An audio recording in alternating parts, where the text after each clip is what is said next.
So in my last video, I left off just after WrestleMania 30, where I competed in the Andre the Giant Memorial Battle Royal. I spoke with Triple H and asked him if I could go back to the WWE Performance Center to train. So during this time, it was 2014, this was April, I was shopping a reality show and through VH1, who it was the production company that produced I Love New York 2, 51 Minds. And so they were the ones shopping a reality show based on myself and my little circle. So my cousin Brian was heavily featured in it. One of my best friends, Mike, my sister, and my would-be sister-in-law was in it as well. So anyway, I was heavily involved in doing this at this time. And so I explained to Hunter, we're still doing this, but I want to start going down to Orlando to train at the PC. The PC was very new and I had never been there before. So I think the first time I went was around late July. I started going. And I was, because I know I was there late July into the beginning of August. And what was really cool was WWE put me up in corporate housing. And so I remember Hunter told me, just talk to Jane Geddes, let her know when you want to come, and we'll set it up. And so again, they were really, really cool with me. And so, hold on. I want to say this at this point, because I want to clear up some misconceptions that people have. Now, don't forget, the reason I wasn't wrestling in the ring is because I asked to be taken out. This isn't because WWE felt, hey, we got to take him off TV, or he's just not getting it. No. It's quite the opposite. But this was by my own doing, and they were asking me to put me back on TV. So again, where we left off in the last video, Triple H told me, Dave, let me know when you're ready to come back on TV and we'll plug you right in. Those are his exact words. Plug you right in. But I didn't want to just be plugged back into, the same socket I was in before. That place. I don't want to be plugged into that place where I'm losing every match. So I wanted to work on my craft and be taken more legitimately as a threat and as a superstar. So that's why I was asking Hunter to go to the Performance Center, and he loved the idea. He was on board with it. Hunter said that was great. Call Jane, she'll set it up. So this is what was happening. So they put me up in this corporate housing, which was awesome. It was a fully furnished apartment. I believe they even gave me, I know they did. They gave me a rental car too. So I was having a good time. And then I even had my son and my fiance come visit me down there. They stayed with me some of the time I was down there. So it was really cool. And mind you, when I was in developmental, I was at FCW. FCW was a warehouse. It had no AC. It had 3 cramped rings in the back, 1 ring for TV in the front. The whole place was painted black with yellow accents. Like it was it was dark in there, had a little smell to it. But you know what? It was our place. I loved it. Yeah, I don't know. I think the Yelp reviews would be pretty low, 1.5 stars, something like that. Definitely not luxurious. Anyway, I turn up to the WWE PC, and when you roll up, it's kind of nondescript from the outside, except that it has this really nice sign that says WWE Performance Center. Like, okay, well, we'll see what this is like going in. I remember I walk in and there's security and you have to get buzzed in first. I'm like, oh, this is cool. I walk in and like, oh, hi, it's my first time in there. And everybody is so nice. And I remember I don't even know what to call them. I assume they were signed talents, but they were sitting down. Like they weren't, they were already signed. It's not like they were there trying to get a job, but some of the younger talent, they were sitting down. And when I came in, they all hopped up, like to show respect. Oh, and then lined up to shake my hand. It was kind of like the military. And it was almost funny to me though, because man, I know what it's like. There's all these rules and like how you show respect and you treat, older wrestlers or people who are been there before you or who are on TV. And it just was wild because this was the first time like I was being treated like that as like one of the older veteran wrestlers. Like they had been watching me and growing up watching me, which was really cool. But it just was, hey, I wasn't ready for it, but it was really cool. Shout out to those kids too. Those guys, they're on the main roster now. They're awesome. My first reaction walking into this place though, it is nice. This is a far cry from FCW. Oh my gosh. I got a tour. They have a promo room. They have a video room. Upstairs, they have locker rooms that are nice. They have clean restrooms. That's a big thing. Clean restrooms. You almost feel like you could sit on the toilet seat. Never do that, but just telling you, almost. They were clean. Anyway, they had like a commons area up there. It reminded me of like a little college or like Dr. Xavier, like the X-Men campus. You know what I mean? Or Avengers campus. Whoever had a campus. Yeah, they both had a campus. Anyway, it was like a WWE superstar campus up there. And then you go downstairs and they've got a giant open room. I don't even know how many rings there were in there. 4, 5, I don't know. And then next to it, they have a gym. Wide open gym. Turf. They got nice equipment in there. Like this place is plush. So I just was amazed at how nice it is. And it's the exact opposite of FCW. This place, Yelp reviews, 5 stars. Gotta be 5 stars. One of the coolest parts about turning up to the WWE Performance Center for the first time was getting to see some of my old coaches. Norman Smiley was there. Man, shout out to Norman. Came in, talked to him, and Norman was a guy who, on my very first day at FCW, like he started working with me and really, really just taught me a lot. He's somebody I consider a great friend to this day. I'll have to have him on the show at some point, but Norman is awesome. And man, just such a great wrestling mind and just for teaching you the basics. And he's just so smooth and fluid. And another thing that was, I want to give Norman his credit here too, give him his flowers, but man, he really raised the level of wrestling when he came onto the developmental scene. So I feel, very, very grateful that I got to learn from Norman. So anyway, it was really cool seeing Norman, catching up with him. And then who do I see? Dusty Rhodes. Man, that was great. Dusty came up, smiling ear to ear, gave me a big hug. And we just talked about the family.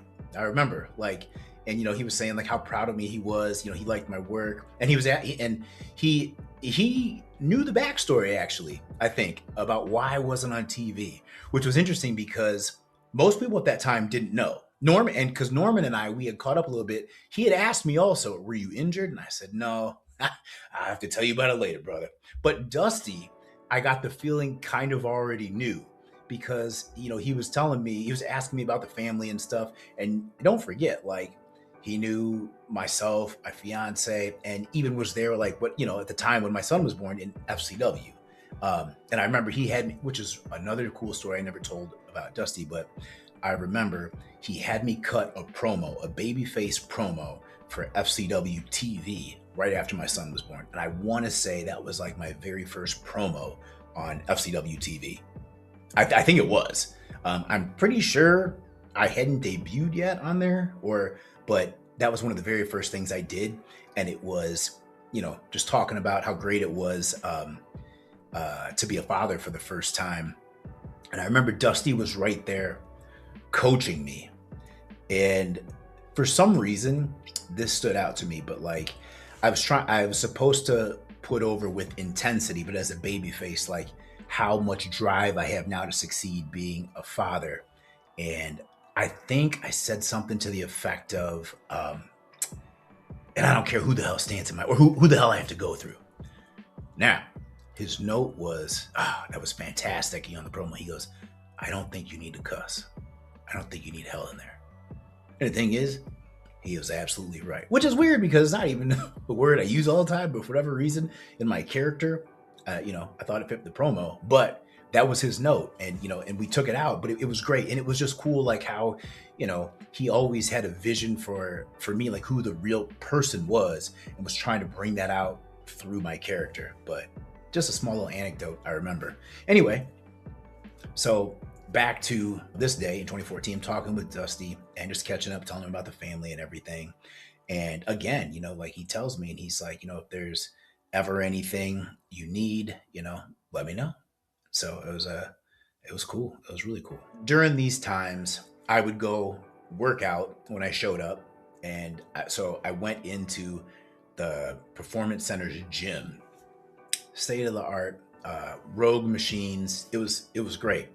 And I remember I walked in, and the gentleman who was in charge of the training program at that time, I can't remember what his name was, but it was my first time meeting him. And I remember walking in thinking like, oh man, I hope I don't have to go through like a workout class like with these other guys, because that's what everybody else was doing. And it was some workout, generic workout structured for everybody that the personal trainer would set out for everybody. And just for me, like, if you can't tell, I'm really into working out. I've been doing this for a long time. You have to put in how many hours? 10,000 hours, or 10 years, a decade. Okay, I'm over 2 times that. Like I've put in my time. So I wanted to do my workout, but I was cool. I was going to do whatever they said. But I walked in there, and I remember I went over to meet the guy who was in charge of it. And I remember the first thing he says to me, he's like, "Oh man, it's so nice to meet you." And he's like, "Hey, look, you've been on the cover of Muscle and Fitness. So what am I going to tell you? There's no advice I can give you." He goes, "You just let me know if you need a spot." And he's like, "I might ask you for advice." I was like, we were laughing, but hey, that was cool, man. And it was cool for him to show that respect, but I was happy. So I was like, oh, this is pretty cool. They let me just do whatever I wanted there and work out. Man, I had a fantastic workout. Then after that, it was time to work in the ring. And basically the way it was is they had classes at different levels. And so they kind of had me just join a class here or there. And it was good, from a technical standpoint and stuff. But then I started to need, I don't know, there were certain things I needed, like gaps that I mentioned that I was missing at FCW. And so it would have been nice, like if man, like, if I had like individual instruction for that, but there's so much and so many gaps to cover, and they didn't have enough bodies for that. So it was more me trying to join these classes and patch up holes here and there, which I was able to do pretty good. And so it was cool. Like, I remember some of the guys I worked with at that time, Mojo Raleigh, shout out to Mojo. I worked with Dawkins, shout out to Dawkins, Jason Jordan, shout out to him, FTR, both of those guys, shout out to them. And these guys were really cool, just working with it. And what I remember? See, now my mind is coming back, taking me to this space. I remember vividly when I was Baron Corbin too. Shout out to him. I remember being in the ring with this group, and they were like the more advanced guys who were already on NXT TV, and some of them might have already been on the main roster, or they were getting ready to go. And so these are the guys I was in the ring with. And I remember during this time, Norman comes over to me, and I remember him saying, "Oh, here, I got to introduce you to the new guy." And he's like, "Have you ever heard of this guy? His name's Prince Devitt or something like that." And they're like, he's supposed to be really good. I hadn't heard from him, but met him. He was a super cool guy. Finn Bálor, you guys don't know, but I remember meeting him in the Performance Center, basically like the first time Norman was, or like he had just gotten there. And because even Norman was telling me, "Hey, have you ever seen his work?" Like, "Yeah, he's supposed to be great," and whatnot. And so then it was really cool, fast forwarding, seeing everything. I remember, because I met him that day, I remember fast forward to SummerSlam, whatever year this was, and we were at the Barclays Center, and he was the Demon. Didn't he win the championship? But anyway, I remember we stayed in the our hotel rooms were right next to each other, and I remember seeing him as we were both heading to the arena that day and talking to him. And then I realized, they were filming him at the same time. Because like we both walked out, like I walked out of my room and he was there, and I was like, "Hey man, good luck," whatever. But I think they were filming him or something. I was like, "Oh, hey, let it go." But it was just cool, because I remember meeting him for the first time, and then now here he was as the Demon. Yeah, it was when he faced Kevin Owens, Battle for Brooklyn. The NXT Championship ladder match was awesome time. During this time, we were shopping a reality show there were some potential legal shows that were one in particular that was being shot for me at that time as well. And so then I was pretty busy doing that while being at home with my family. Because remember, the reason I had to stop wrestling that I mentioned in the last video, without getting into it too much, but my fiance at the time, who's my son's mom, I'll say her name once, Jennifer Hudson, she basically gave me an ultimatum that I had to choose between my family or my career. And I chose my family. And so I needed to spend more time with my family, which I was doing. But at the same time, I needed to work. So I was trying to find ways basically to serve all the masters, where I could be home a lot and also be kind of a stay-at-home dad to my son. And then at the same time, still be able to work, where, only leave for a day or two here and there, or, maybe a few days at a time, like go to the Performance Center, but still trying to get things working. And like the reality show or the legal show, if either of those had went, that would have provided me with exactly what I was looking for. So during this time, WWE saw obviously incredible value to me, because imagine the value that I bring if either one of these shows, if any of these hit on another network, because WWE wasn't shopping these. I had these outside of WWE. And so, but during this time, I was trying to hone my wrestling skills and build up. So then probably around 2015, I'm still going to Orlando. And I remember one time I'm there for promo class.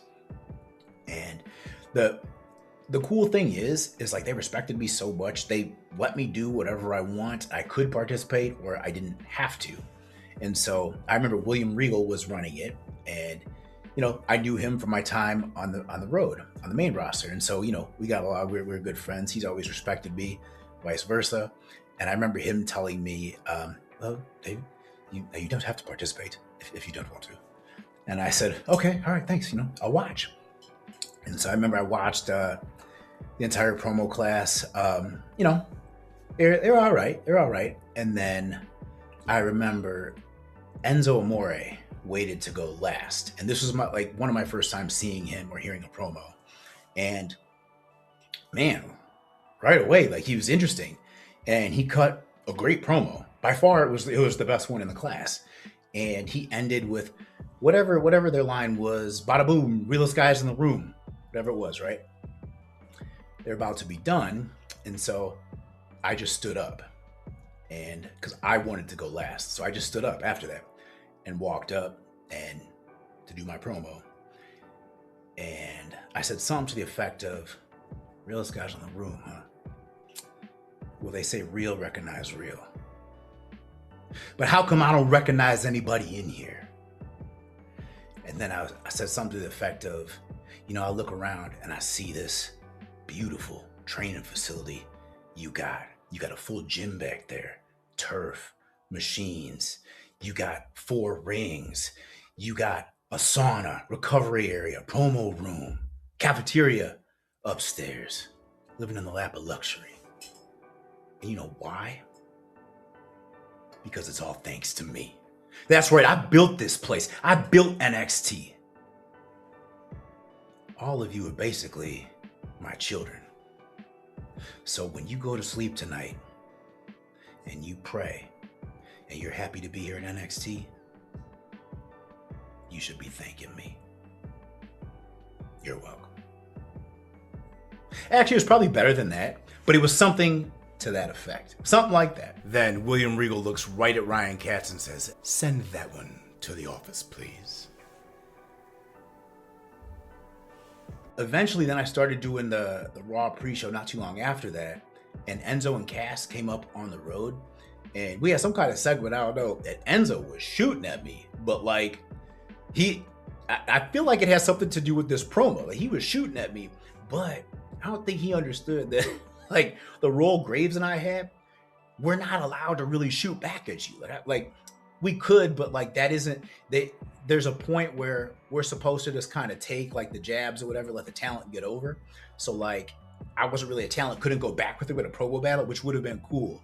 But man, no, what I did with my promo at the time, I was trying to give Enzo a shout out, is what it was. Like, I was trying to basically say, this is the only guy I respect, even though I was shooting at him in the promo. That's why I used his line. Because, to me, Enzo was actually one of my favorite characters. I think he is super talented, like promo work and everything. And like, he gets over because, I mean, he's a unique talent and the guy gets it.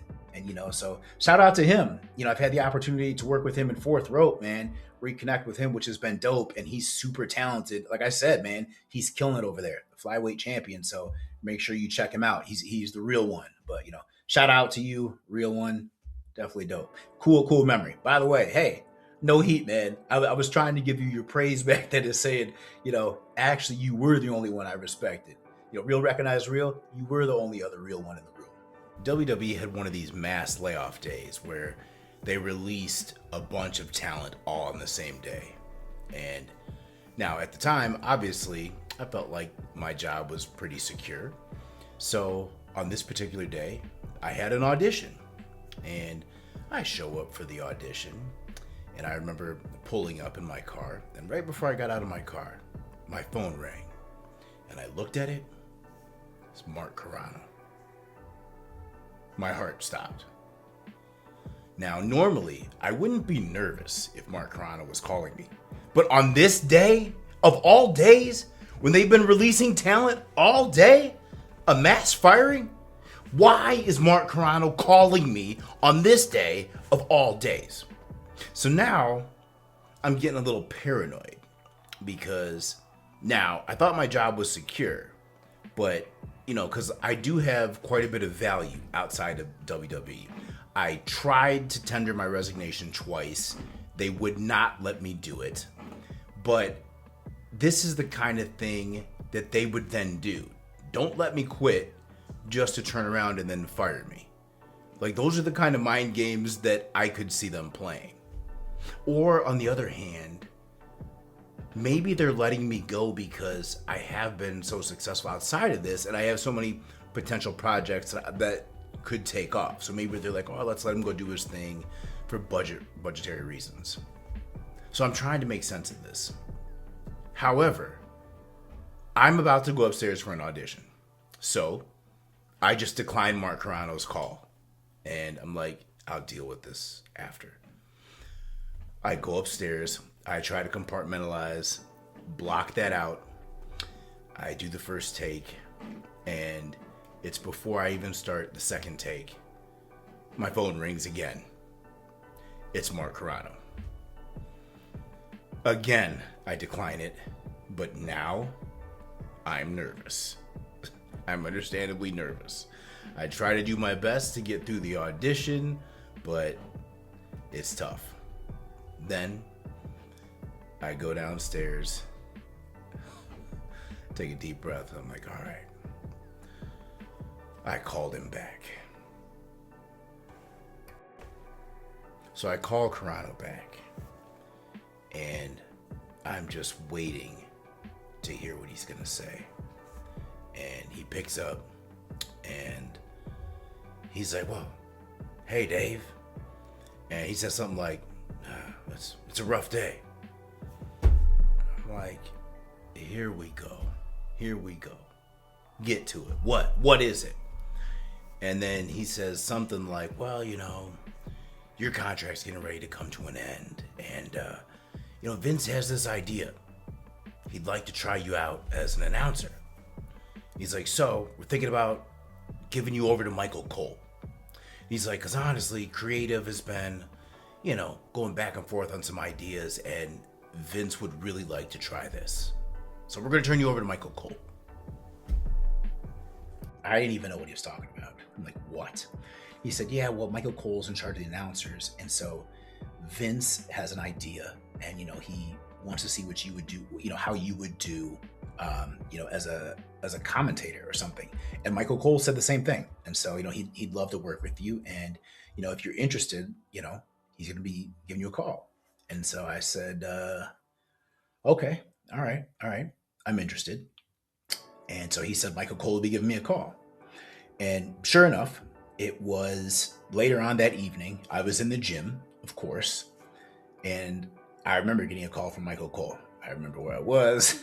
And he was basically pitching to me about being an announcer and telling me that it would work perfectly with my schedule. And they wanted to start me on the Raw pre-show. I'd only need to travel once a week.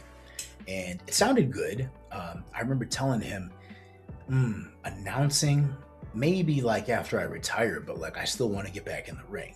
And, you know, I was being honest. That's where, you know, my mind state was. But again, you know, he reminded me, he's like, yeah, no, I understand you. And he's like, but look, announcing, you can do that for a long time. He's like, I really think, you know, this is a good thing for you and, you know, could, you know, just really help you out. And, you know, with the schedule you require and all that. And so he was right. And so I said, all right, you know, I'll give it a shot. And also shout out to Michael Cole, by the way, who ended up being my boss after this. But like, yo, Michael Cole is awesome. He's one of the best at what he does, but also just a really good dude. Really, really cool. So shout out to Michael Cole. In my next video, I will talk about my role as a WWE announcer.